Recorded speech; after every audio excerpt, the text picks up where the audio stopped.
Mind the culture gap, y'all. Hey, y'all. What's up? How is everybody? I hope you guys are doing well. Welcome. It is the Mind the Culture Gap podcast, the Hickson Diaries podcast live stream Q&A. Basically, what we talk about, I answer all the questions that you guys have about my life as an American living here in the UK. All the questions you left on recent videos, and of course, anything that you throw in the chat. So make sure you send in your questions, comments, queries, concerns, and super chats so we can go through them along the way. I hope everybody is doing well. Tonight, we're going to answer some questions from my most recent video. Actually, one dropped today, so it's not the most recent, but it's the one that dropped on Sunday about the freedom lie that American government and America overall, United States of America, tells us as Americans. And then we'll do some fun stuff from the barbecue divide video. I'll leave links to both of them in the description box. If you're watching this on the replay, welcome and thank you. In case you have not seen them or you want to, refresh your memory, always appreciate a second look. And then later for our members, we are going to do a reaction to a video from the history chap who was amazing and always fun and great knowledge and wonderful videos. So definitely stick around for that. If you are a member, if you're not a member, click that join button so you can become a member and get in on the fun. All right, let's see who's here because, life's always better when you're there. I know Nicola wins the gold star for being the first one here. Richard is here. Hello and welcome. Joem is here. Ewan is here. Diane is here. Oh my goodness, so many people came early. If you guys want, you can always pop on a little bit early. I jump on a few minutes beforehand and we have a little hello and how are you? Ewan is here. Roy Cousins is here. And you guys are talking about rain. I know there is rain up north and we're supposed to have rain in a day or so down here in Kent. So fingers crossed because it is bad, guys. The farms are super dry. It is so bad. So something, hopefully something. A shout out to our members that have joined us already. Diane and Roy Cousins and Joe M. Thank you guys so much for being members. I really appreciate your support, help keeping us ad-free and whatnot. I missed my place. I lost my place.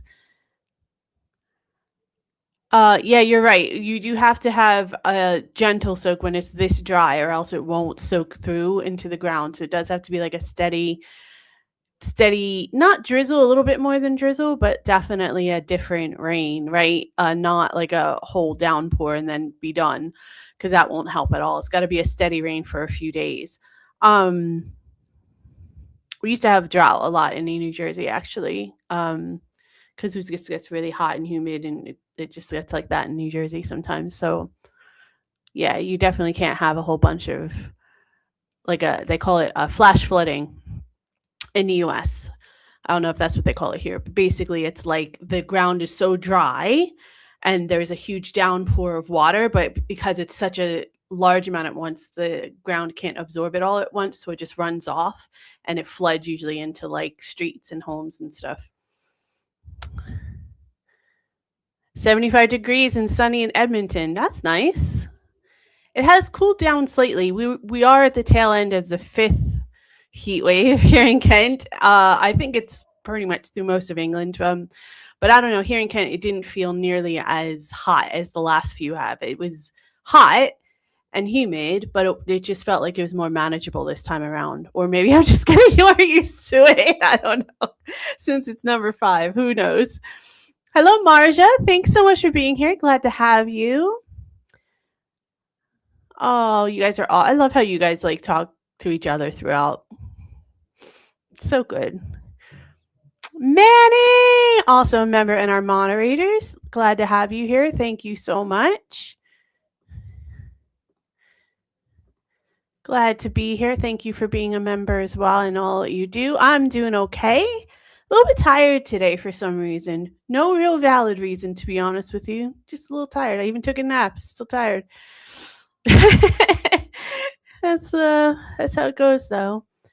Yeah, it was overcast here too, as Richard as well, and I was actually thinking at one point when I was outside because it felt like rain in the air. Like, you could I don't know, I could tell. I don't know, that might be my dad's upbringing. We could always tell when it was going to rain and snow and stuff. So I really thought it was going to rain this afternoon when I went for my walk this afternoon. But it hasn't yet so far. Okay, so let's get into some of your questions and everything, and let's see how it goes. All right, so this is the video, The Lie, the Great American Lie, basically. And it's about, for those of you who might not have seen it, definitely click the link below if you're watching this on the replay, but go check it out after the stream if you haven't yet.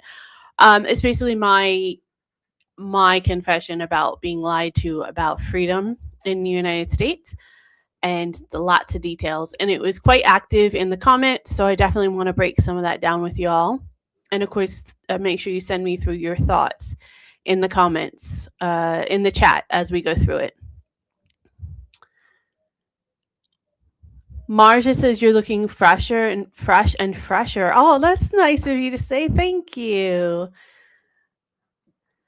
My cousin says I'm in the garden, so I'll know if it rains. Let us know. Don't worry, Manny. Go eat your dinner. You're totally cool. Totally cool. Go for it. Okay. So let's read some of these comments.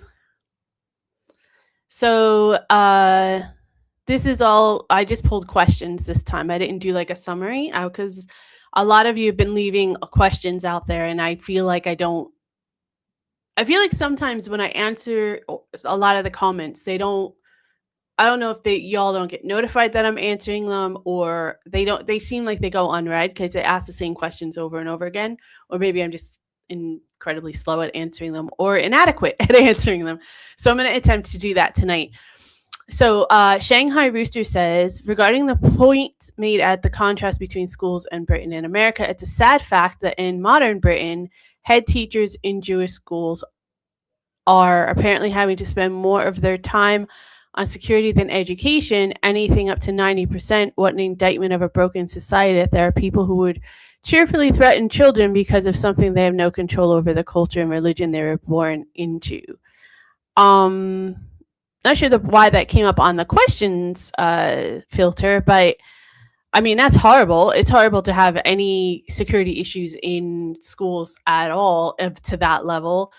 Obviously, I can't speak to any specific indictment of why if this is true or not, about it being targeted for Jewish schools or not.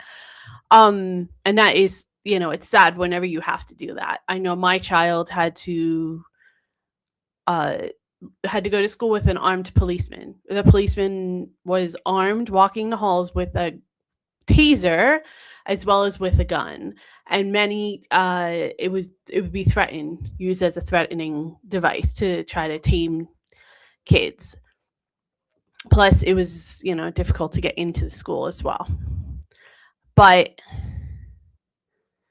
it's just not fun whenever you have to have kids under that kind of scrutiny. It's just not fun. There's no way about it, and it's pretty ridiculous that any child in the world has to live with that. But unfortunately, that is the world we live in today's world.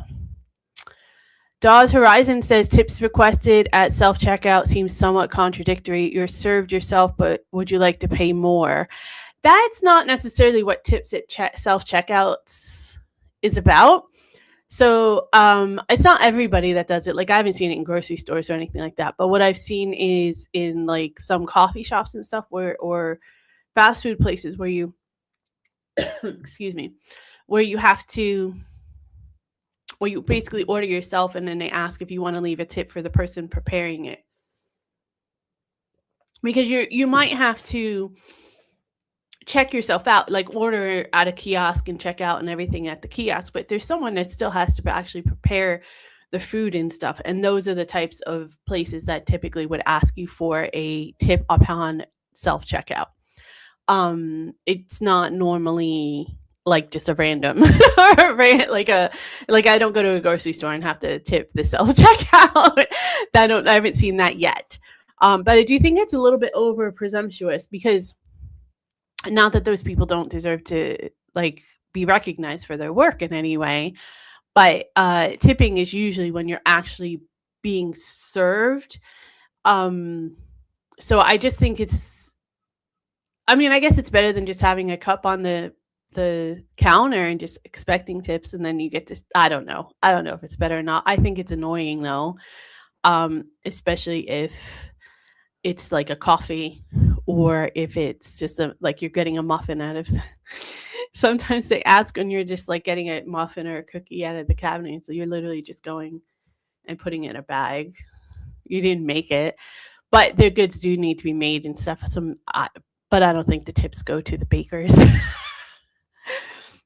I don't know. I do, but in America, they want you to tip for everything. Everything. Everything. It is crazy. But that's because so many people don't make any money when they work in the service industry. That's why. It's literally left over from slavery. Harry W. Houdini says, American, I have guns, therefore I am free, rest of the world, but you might get in trouble for not crossing the street in the right place. How free are you? Very, very true. Very true. Quadratic says, wait a minute, you pay tip at a checkout.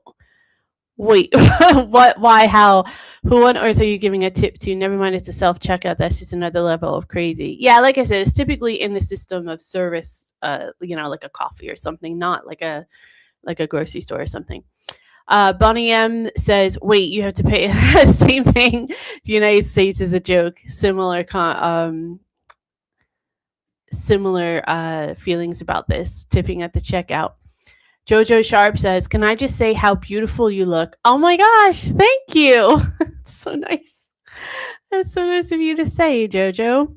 I don't know if you changed your makeup or something else, but you look stunning. Whatever you're doing is working. Thank you. Getting a lot more rest, and I've changed my makeup and skincare regime a little bit as well. But thank you very much. That's very lovely of you. Inigo Roman,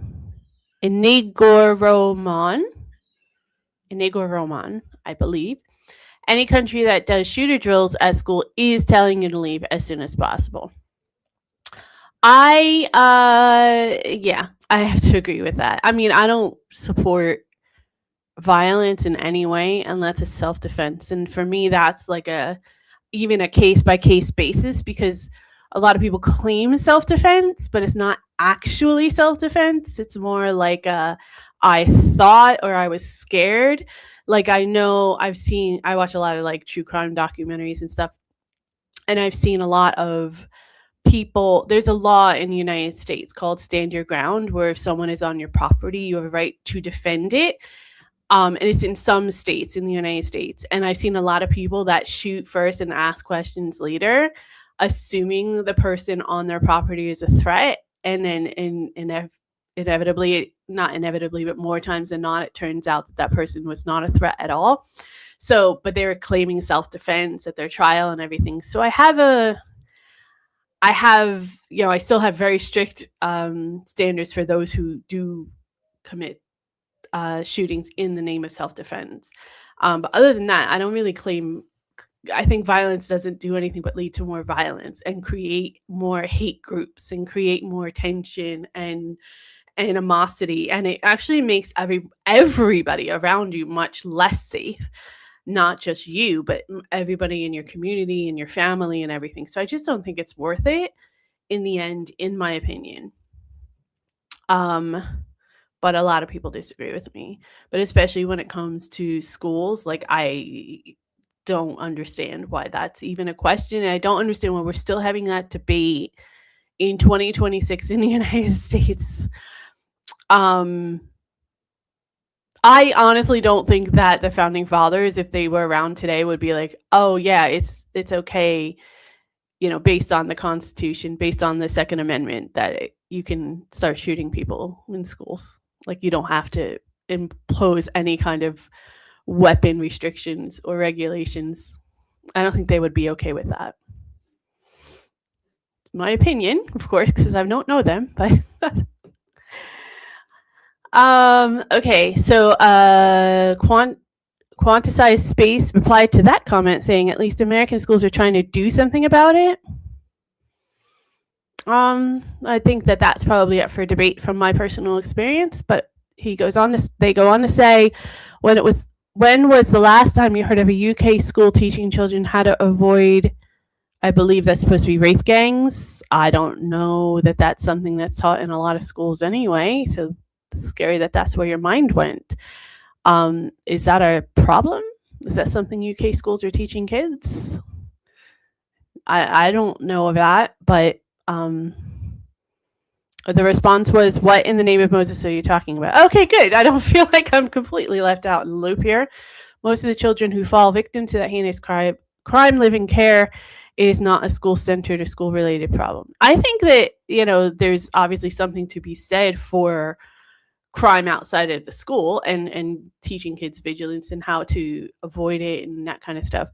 But I don't feel like, I have a daughter. I don't feel like she's at any more risk here in the UK than she would have been in the US. And most of those types of crimes don't happen by strangers. They happen by people that are in your community, people that you know, people you're familiar with, because that's how they can get close to you and build trust. So of course, it's not unheard of to happen, and I know there's been many cases in the UK throughout the last decade or so, some heinous violent crimes like that. But they don't teach her. As far as I know, my child has never been taught anything out of the ordinary about protecting herself in a situation like that. So that was a very strange comment.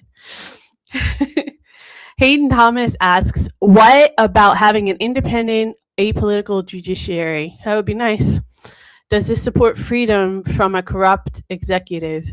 It's supposed to, Hayden. I mean, the whole point of having the three separations of powers in the government in the United States is to have checks and balances on each branch. So we have the judicial branch, which is the Supreme Court. We have the executive branch, which is the presidency and its advisors and secretaries, and then we have the legislative branch, which is Congress and Senate, and they're supposed to be on the same playing field, and they're supposed to check and balance each other.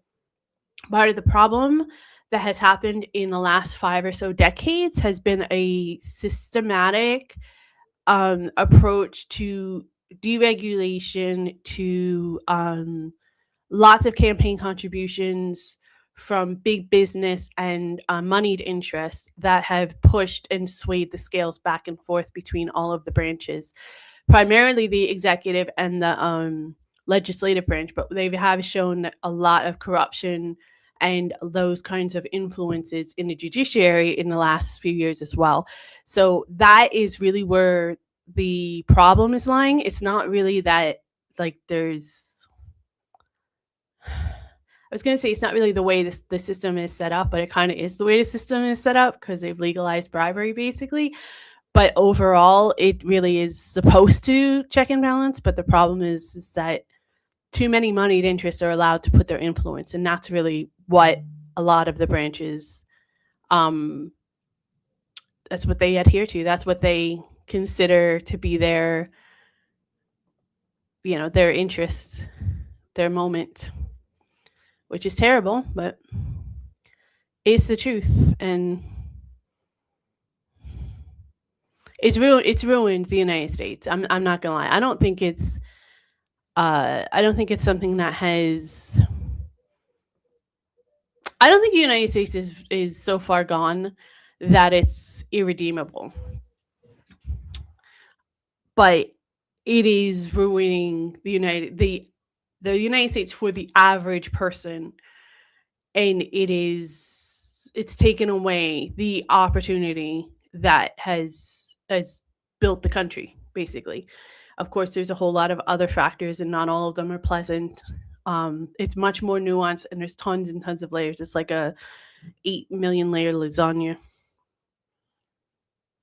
of problems and missteps and mistakes and oversights and all of that. So, but I think it is redeemable. But we definitely need to fix a lot of systemic problems. But in order to do that, you have to acknowledge them first. And I think that's the biggest issue that the United States have ever had, is acknowledging their problems and taking responsibility for it. Not just domestically, but abroad as well. Anyways, moving on.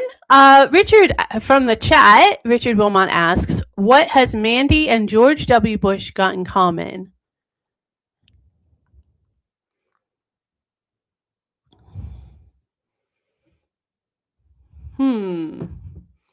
Well, he's from Texas. I'm from New Jersey. He was a president, born with a silver spoon in his mouth because he's the son of a president, former president.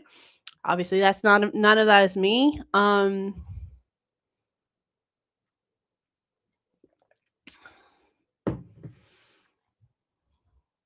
don't know. Richard. Did you answer?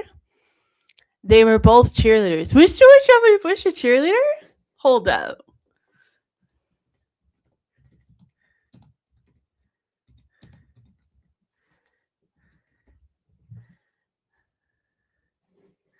Holy cow, he was, y'all. Hold up.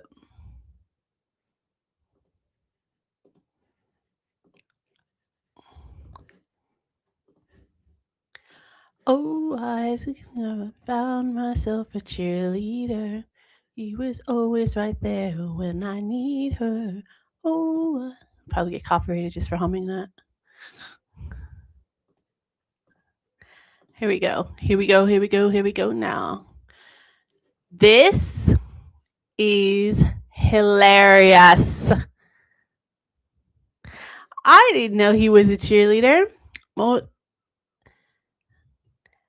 Most obvious that cheerleaders and politicians are leaders, whether calling for motivation on the sidelines or at the polls. These folks are inspiring a call to action from their audience. Whether they're asking you to jump out of your seat to cheer on the next touchdown or to vote for their ideas and propositions, their charismatic style certainly helps motivate. Cheerleaders and politicians also must show poise and grace under pressure. With these things in mind, it becomes less surprising that these 10 politicians had cheerleading backgrounds. So it was George W. Bush, Tad Cochran, who's a senator from Mississippi, never heard of him. Dwight Eisenhower is also a former president, and he was a cheerleader. Oh, Ruth Bader Ginsburg, did not know that, but that's cool. Kelly Bailey Hutchinson, another senator, I don't know. Trent Lott, another senator. Rick Perry ran for president for a while, governor of Texas. Ronald Reagan, actually, I think I knew Ronald Reagan was. Mitt Romney was a cheerleader.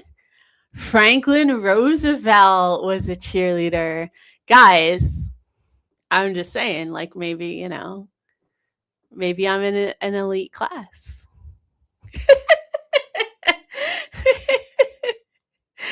Wow, thank you for sharing that.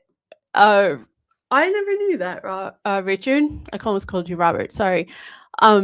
I never knew that, but thank you. That was good. It caught me well off guard. Oh, I love it. You guys are awesome. This community is awesome.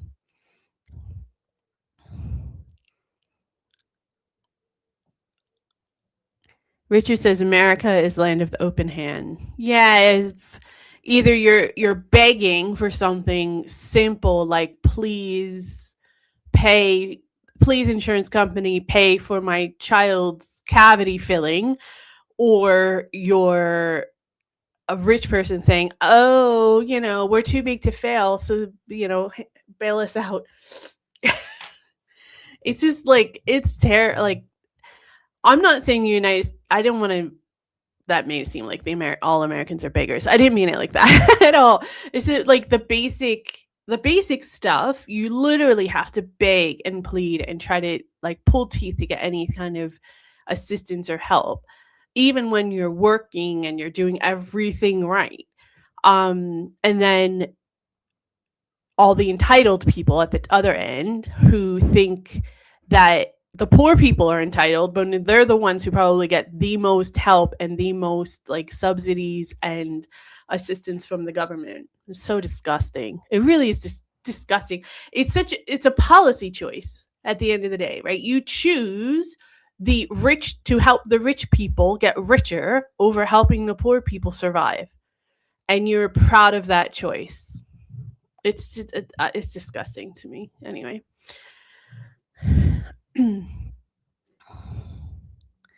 Ewan says the USA and the UK never have to worry about living with the consequences of decisions they make. The USA is protected by lack of powerful neighbors, the UK by geography. I mean, it's an interesting comment, Ewan. Thank you for sharing it with us. I don't know that the UK is. I don't know that either the US or the UK are completely void of any consequence. I mean, we're seeing a lot of consequence internationally for the United States right now. And the UK, from what I've seen in the short time that I've been here in England, there's been quite a few prime ministers. That accountability, and I've seen the king, take away some royal titles and stuff. So I know some of it could be a little bit surface level and vanity stuff, but it does seem like there is some accountability here in the UK. And as I mentioned, there is internationally, I think part of the problem with the UK's international perspective is that it's backed the United States a lot in situations where it probably shouldn't have. The United States is what the UK was at one point, right? Before the empire started to kind of crumble and a lot of the Commonwealth countries vied for their independence. And the US is just trying desperately to hold on to power. But our territory, we don't really have territories in conquered lands. We just have occupied lands where our military is everywhere. And we have someone at the helm that does not understand international relations, doesn't understand other governments, doesn't understand anything outside of its own head. And that is definitely not helping the situation. It's an interesting comment. I do think the UK is somewhat protected by the fact that it's an island and its proximity to Europe. But being still, in the middle of the Atlantic, not the middle of the Atlantic, but in the Atlantic. But I suppose there's something to your comment. There probably is. Marcia says the UK has powerful ties worldwide diplomatically. Yeah, I mean, the UK's been around a lot longer, right? So they've had, in order to survive, you have to have some kind of diplomacy. And I think that's why the US is just, it did have diplomacy for a while, but it just hasn't in recent years, right? It just hasn't. And it's been many different administrations and presidencies and for many years. It's not any one leader in particular. There's so many systemic problems with the way the United States runs that it has a lot to do with the foreign and domestic issues.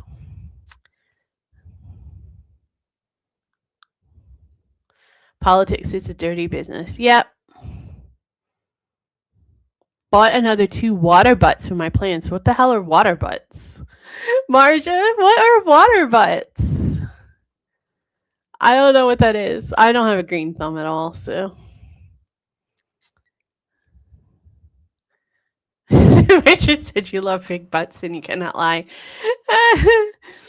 Joanne says almost 21 inches of rain in Edmonton for June and July. Is that a lot, though, for that area? I don't know. You'll have to help us out. We have had barely any rain this summer in at least southeast England. They collect water. Oh, okay. Well, how does the water get to the plant? Are they put inside the soil to collect the water? I don't understand. Sorry, I don't know anything about planting and gardening, so you have to school me on everything. You treat me like a preschooler on that. Sorry. I hope you had a good dinner, Manny. Thank you for coming back. Cheerleading can be very dangerous. It can actually. A lot of people make fun of it and think it's like silly, but when you used to get into things like the stunting, which is the pyramids and stuff. It's a lot more athletic and takes a lot more out of you than you realize. Like we had to have weightlifting and stuff like that. We did regular training sessions in our school gym and everything. Like it's hard. It's tough. People can get hurt.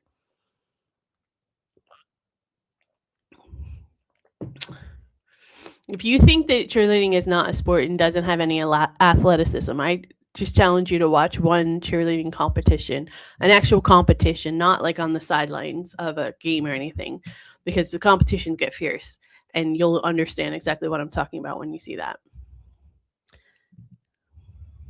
Manny says, I've got to say as much. I love the summer. I am now actually ready for the onset of autumn.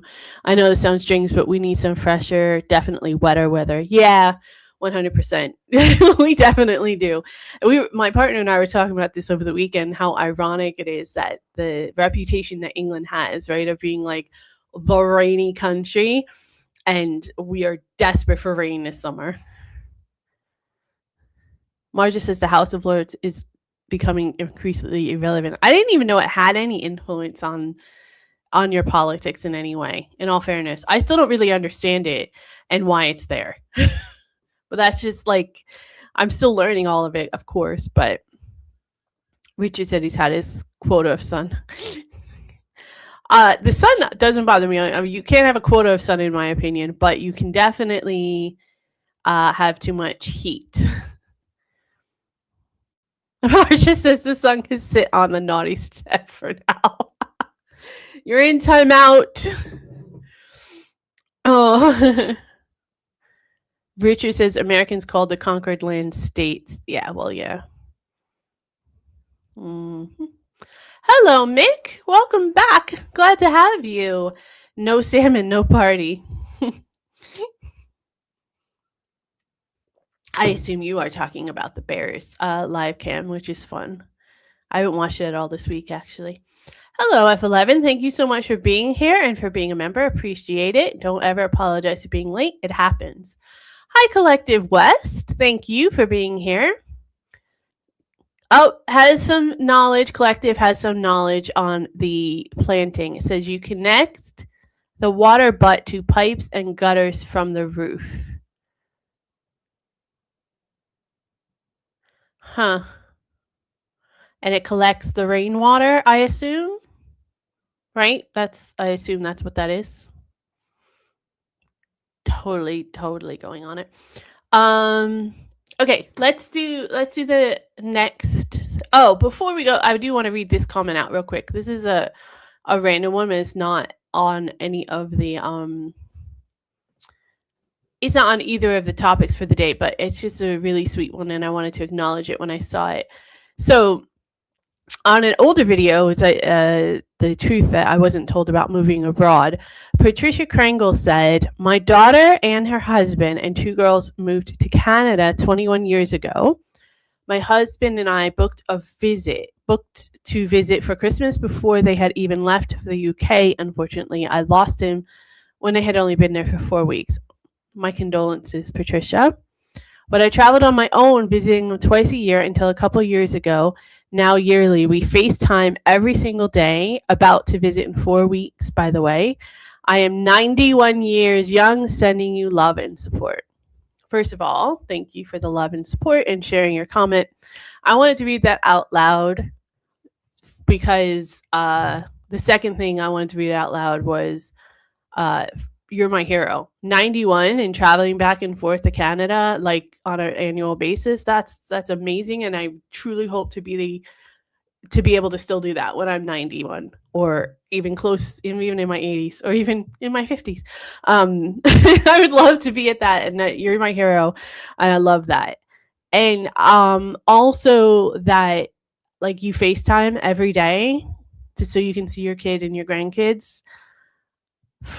That's the kind of parent I would be if my child lived abroad and I couldn't see them on a regular basis. I don't know that I would FaceTime every day.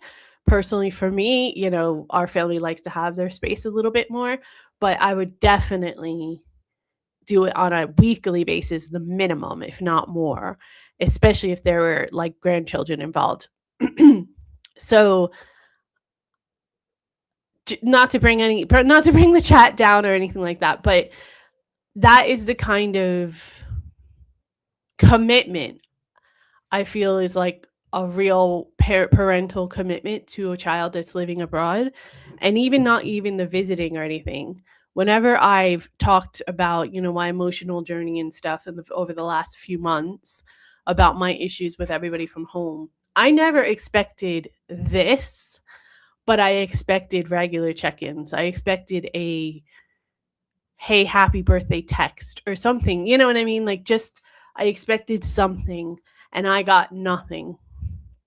And that is part of the reason why I had to kind of just distance myself from that whole situation. But particularly speaking as a parent, I would be closer to Patricia with my child and grandchildren than I've gotten from my family. And just to anyone out there, another reason I wanted to read it out loud was just to show anyone out there how the simplest things like FaceTiming every day, even if it's only for like 2 minutes or 5 minutes before they go to school or something, or when they first get home or something, it actually means so much. So much. When we lived in America, my child would look forward to talking to her nan in England every week so much. And anytime something big happened, even if it was the middle of the week, she was so excited to call her nan and tell her about it because they had that relationship from when she was really, really little.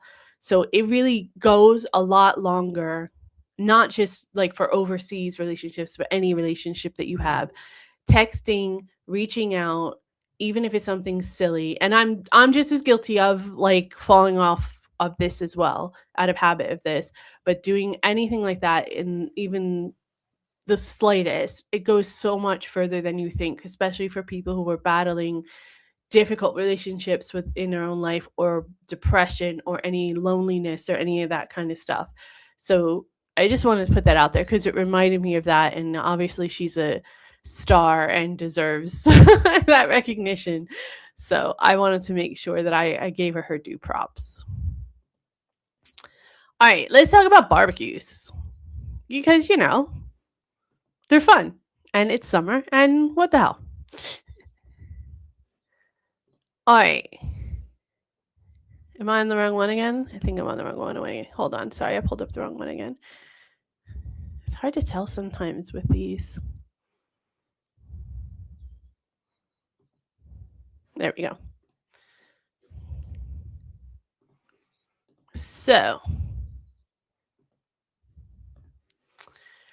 barbecue. So this was a short about the etiquette. So if you didn't see my barbecue video where I talk about the differences of barbecues between the US and the UK. It was just a fun one, a kind of one-off one to, I don't know, just to lighten things up because it's been a little bit of drib and drab a lot lately. So I just wanted to lighten things up a little bit. But anyways, so this short was about the etiquette of barbecue. So Dead and Buried said my cats drop in uninvited to neighbors' barbecues but are welcomed. And, that's rightfully so. They should be. Dogs as well. I don't know if they would randomly, though, be dropping in. The Kite Flyer says, I just barbecue when I fancy. Sounds like my dad, which was like every day. And the weather is suitable. No, my dad would have barbecued in any weather. And with how dry the grass is, etc. at the minute, it's a complete no-no. Yeah, that is a tough. Would everybody did you all get the alarm on your phone? I was like, what the hell is this? Never happened before. Edmund Dantes says, "What time am I coming in September?" It'll have to be September, hopefully, when it's done rain. We get some rain and it's the ban has been lifted. Joa says, "Blasphemy is a bit harsh, but it's certainly not expected." I think about this stopping by thing. That is one thing that is really random to me, because in most contexts, the UK doesn't mind spontaneity, right? But in the US, it's like but they don't like people just stopping by with barbecues that are uninvited, and they're planned out a lot more, where they just seem a lot more spontaneous in the US. Nicolab says that the US way sounds great. It is great. I'm going to tell you right now that it's fun. But you have to have the right community as well. So if you have the wrong community, then it's not going to be fun, right? It's just going to be crap. Arcadia says, "How on earth do you feed as many people as you wish to drop in? What if you buy extra food and no one shows up? Once the meat is out of the fridge, it has to be cooked, and I'm not particularly fond of reheated meat 3 days down the line." Okay, well, that's part of the problem then. If you're not if you're not good with reheated meat, then that's an issue, obviously. We always had lots of different kinds of foods, so if there was, like, we ran out of one, there was always something to supplement. So when we would barbecue regularly, it would be hot dogs and hamburgers, chicken. My mom would always have some kind of like marinated barbecued chicken. And she would always make sausage and peppers. So it would be sweet Italian sausage with peppers and some red sauce. And you'd make it in a sandwich kind of thing. And what we would do is we would always have fresh vegetables and dip and chips and stuff, crisps, put out for everyone as they were arriving around the time. And we would throw hamburgers and hot dogs on when people started to get hungry, or ask people what they wanted, maybe make a couple extra in case someone came by. I grew up really poor as well, so we had no problem with reheated leftovers. We didn't waste anything. And especially things like spare ribs. We would have spare ribs as well that would be marinated in the barbecue sauce for a couple days, and they would never get baked in the oven at all. They would be cooked raw right from the fridge, right on the grill. So we're big reheaters. I mean, I am. The rest of my family aren't huge on leftovers either, but I am. I have no problem reheating anything. It never took 3 days, only because we would not, like, if there's only 4 or 5 people at the barbecue, the hamburgers were frozen, so we would only make like 6 or 7 hamburgers. So if we did have to throw 1 or 2 out, it would be that, or we would give them to the dogs. So I hope that answers your question, Arcadia. Globe Twig says, "These days barbecue etiquette is not setting fire to the neighbor's house." That's always a good one. That's a no-no? I would think so. Serving warm coleslaw is also a definite no. Oh my God. Definitely not. I agree with that. That's so gross. K Daisy says, "As a Brit, I would never think of inviting the neighbors." Oh, that's weird. Okay. I treat a barbecue like a family or friend get together. Neighborhoods popping over uninvited would be like them wandering in and sitting at a dining table for Sunday lunch. Thinking about it, I'd go as far to say that I don't know anyone who would do that actually, but judging from the comments, maybe we're just a bunch of miserable misers. We also tend to plan hence so many barbecues in the rain. Oh, we've had tons of barbecues in the rain. My dad just puts up tarps. He would tie them up between the trees, and my parents had like a carport, so we could just hang out under the carport as well, so it was relatively dry. Yeah, or we would just hang out inside. My dad would barbecue and bring it inside, but it usually wasn't horrible. We had tents, like sun tents that you would pop up for the sun or whatever. Then we would just hang out under there. Like, the weather would never stop us, that's for sure. And the neighbors popping by, it's just a thing. Like, It's one of the only community things that America does. Like, does well, I should say, is having the neighbors stop by. Rob Harris says British barbecues tend to be on that day, that hour, or that minute. I disagree. I mean, maybe that's been your experience, Rob, and that's fair, but my experience has been, nah, you know about them well in advance, weeks in advance, at least a week in advance. Red Nose says, so as a South African, were braai or barbecue is a form of religious worship. Just a few observations of the UK barbecue habits. Firstly, the food is improving immensely. Many people are no longer satisfied with carbonized burger, a Richmond sausage that resembles graphite.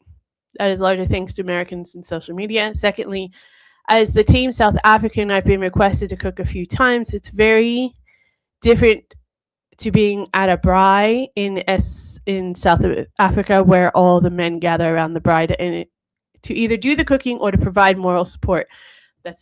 They do that in America too. It's really funny. The ladies are usually in the kitchen doing the hard work, the prep.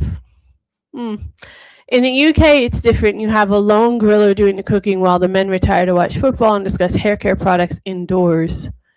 Hair care products? Really? Okay. That was a random one. Most of the ladies will join them, far less prep of the UK barbecue with pre-made salads. One of the ladies will usually come out and ask if you need help, a beer, no sight of the men sitting in the living room until the food comes out and they scurry back indoors to gaze adoringly at the screen. Totally alien to a South African. I've not had that experience in a barbecue. I mean, like sometimes like the kids will go in and watch TV and come out just to eat or whatever, but most of the time we're all sitting around the garden. Yeah, unless someone is like prepping inside. But most of the time it's a group effort. Thirdly, UK people knowing a month in advance of barbecue is simply amateur. In South Africa, if you asked me what I would be doing the first Saturday night in December 2028, I would answer having a braai. We have a braai calendar that works decades in advance. If it's Saturday night, the smell of Borrow Wars on 1,000 Braais will fill the air at night every Saturday. That was kind of like my dad. My dad was kind of like that. But he wouldn't just be Saturday. He would do it day, night, any kind of weather. Anytime he could. He just loved it. That was one of his things. Collective Wested cheerleaders are very athletic and work and train hard. You will see them in the New Year's Day parade in London each year. It's really hard. And there's a lot of them incorporates dance and gymnastics as well, which are both very, very difficult as well. And very intense and athletic. Collective goes on to say it'll probably rain over the bank holiday weekend as per tradition. Maybe. Mix is a water, but it's a plastic barrel that is connected to the downpipe from the gutters to collect rainwater, I assume, right? Yeah, I assume that. Okay. I have it in my brain. I have an image in my head. I have been to a really rainy land called Daintree in Australia. It's a rainforest. Really? Rainforest? Is there a rainforest in Australia, really? I don't think there is, but I could be wrong. It's a bit jungly, though, in some areas. The salmon run has come to an end at Brook Falls, and most of the bears have went on a walkabout looking for them and to find berries to eat. Oh, it's starting to get hibernation time. Virtual Trucker, how are you? Thanks for being here. I am well. Thank you so much for asking. I appreciate it.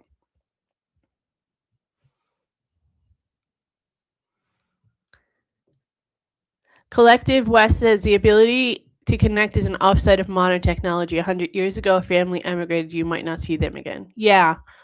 And that's why honestly, Collective, that's why it annoys me so much when people can't stay in touch, because it is actually extremely easy.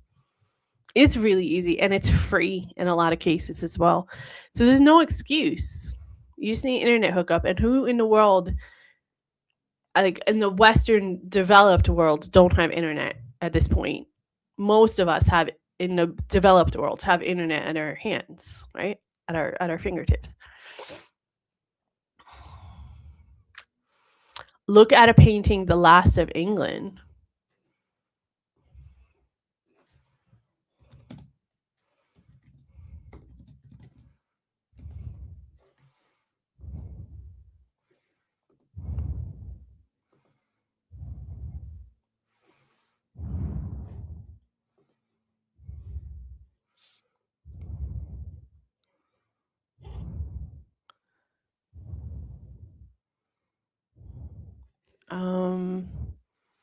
Am I looking at it for something in particular, Richard? Many the water in the water butts are not drinking water, it's for watering the plants in the garden. Could you drink it if you boiled it? Just asking.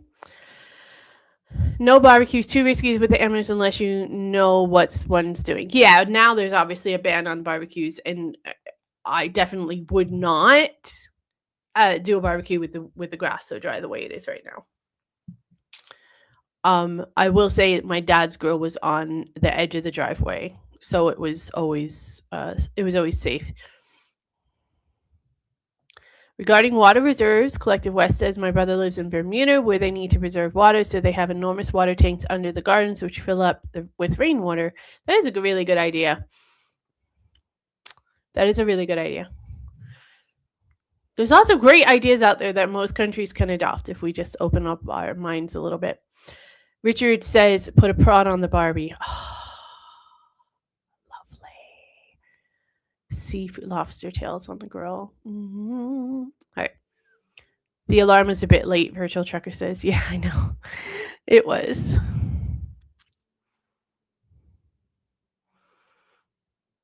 Richard says the alarm was fun. They found all the illegal phones in prisons. Oh, that's funny. That's funny. Oops, I clicked the wrong button. Sorry.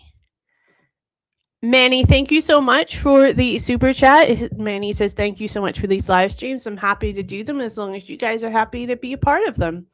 And thank you for your patronage and everything that you do as a moderator. Joe M also sent a great super chat. Here's for a cuppa or two. They probably only get you a small at this point, but that's all right. I'll take it, and I appreciate it. Thank you very much, Joe M. Thank you for being a member. Manny says, yes, Manny had 2 of those national emergency alerts on Friday. The first one in the early evening was fine, but the one before 11 wasn't good timing as it could cause panic for people who have mental health issues regarding panic attacks. These alarms don't help when they're so late in the day. I don't remember getting the second one. I remember getting the first one. I don't remember getting the second one unless I turned my sound off because it was late. It's possible. But emergency alarms would come through anyway, right? Because they're emergencies.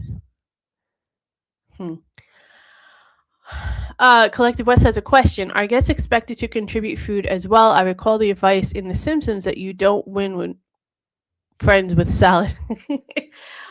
They're not expected in the US, but most people will bring something, like at least a bottle or something like that, chips or a 6-pack or something. That's just like good etiquette when you go to someone's house, as far as I'm concerned, at least how I was raised. You know, a treat, maybe like brownies or something for the end of the night. Special brownies? No. Maybe, who knows? Marcia says, are barbecues in the US like a street party? We can organize them, but have to ask the council. They have them, Genghis. Marja, they do have them like that, and they all have to be organized as well, because usually they're called block parties, and they'll shut down the entire block, so you do have to have a permit to do that. Or the town, sometimes the township or the city will have one in the park or something, and everyone's invited to participate.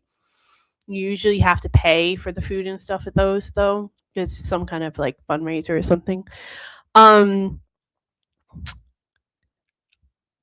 No, usually like it's just like, oh hey, we're having a barbecue. Come on over later on when you have, when you feel like it, or when someone gets home from work or whatever. You see someone going to their car as they're going out, or someone walking their dog walking by, or so, in the morning as you're prepping outside, you see them mowing their lawn and you invite them over. That's usually how it happens. And then like you invite them to yours, and then when they have one the next couple weeks, then they'll invite you to theirs. It's just that kind of thing. They have free electric barbecues in Australia parks. That's amazing. That should be something that's somewhat universal, in my opinion. Ewan says, I phone my older sister every Sunday morning. That's lovely. That's awesome that you guys can keep that connection. Collective says, of course, a South African wrote the longest comment. Regarding barbecue, I kind of expected they kind of got, they got that down, to be fair. Mick MacArthur says Scotland is not a place for barbecues or open to vehicles. Scotland is very hard for vehicles, I'll tell you that. You need a donkey to get up and down some of the Scottish areas. It is tough.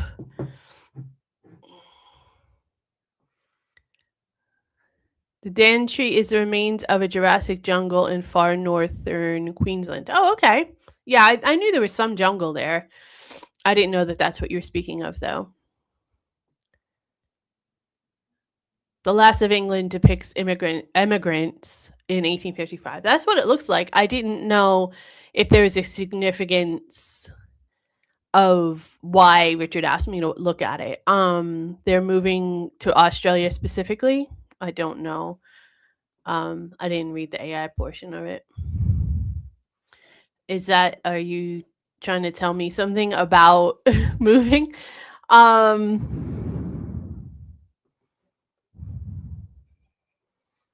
was just looking to see the face of the emigrant are modeled after Brown himself and his wife Emma. Huh. I was just looking to see if there's any details about it. Thankfully, there's a ban on disposable barbecues. Okay, that is the funniest thing to me. The disposable barbecue thing that you guys have here, and I've never seen that before. I don't know that we don't have them in the US, but I've never seen them in the US.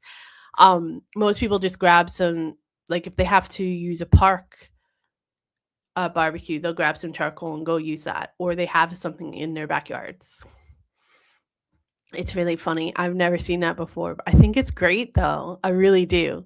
And I kind of want to do it, but I'll wait until it's not, till it's safe, because I don't want to be responsible for any kind of fire or anything.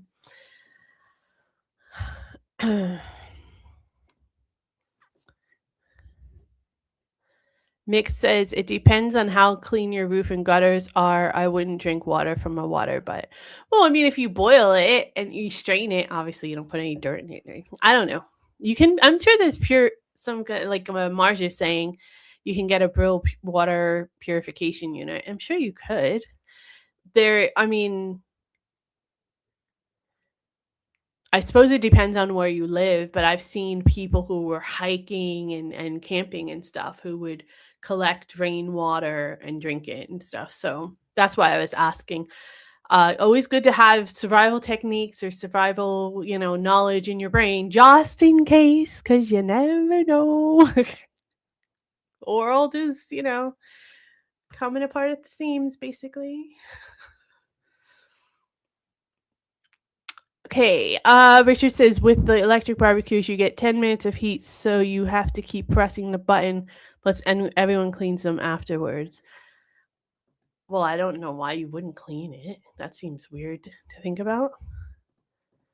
Why wouldn't you clean it? Of course, do people leave stuff like, I don't know.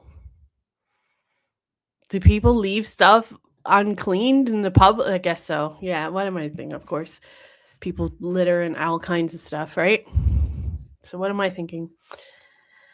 Anyways, we're getting ready for our members only section. So if you are not a member, definitely click that join button below. Thank you guys so much for hanging out and being here with me. I really appreciate it more than you know. We are gonna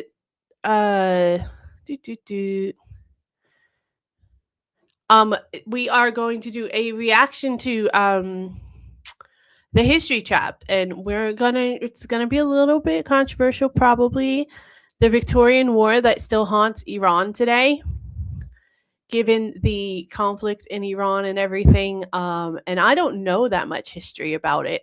So I thought it would be very interesting to find out. And of course, he is the person I want to find out stuff like this about from, because he is extremely knowledgeable and his videos are always awesome.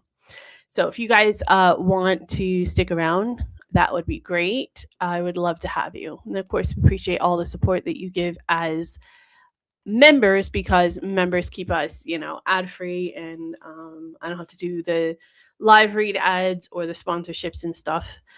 So anything you could do to help. Also, just also a side note, in case you've forgotten, we do have a partnership with the Royal British Legion, which raises money for British veterans and their families, giving them all the services that they need after their service to their country and the Commonwealth.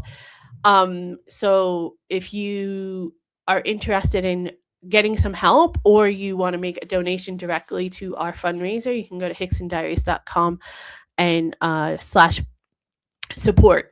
And it's either /support or /partners. It might be partners. But there's just go to hicksondiaries.com, and the home screen will help direct you towards it.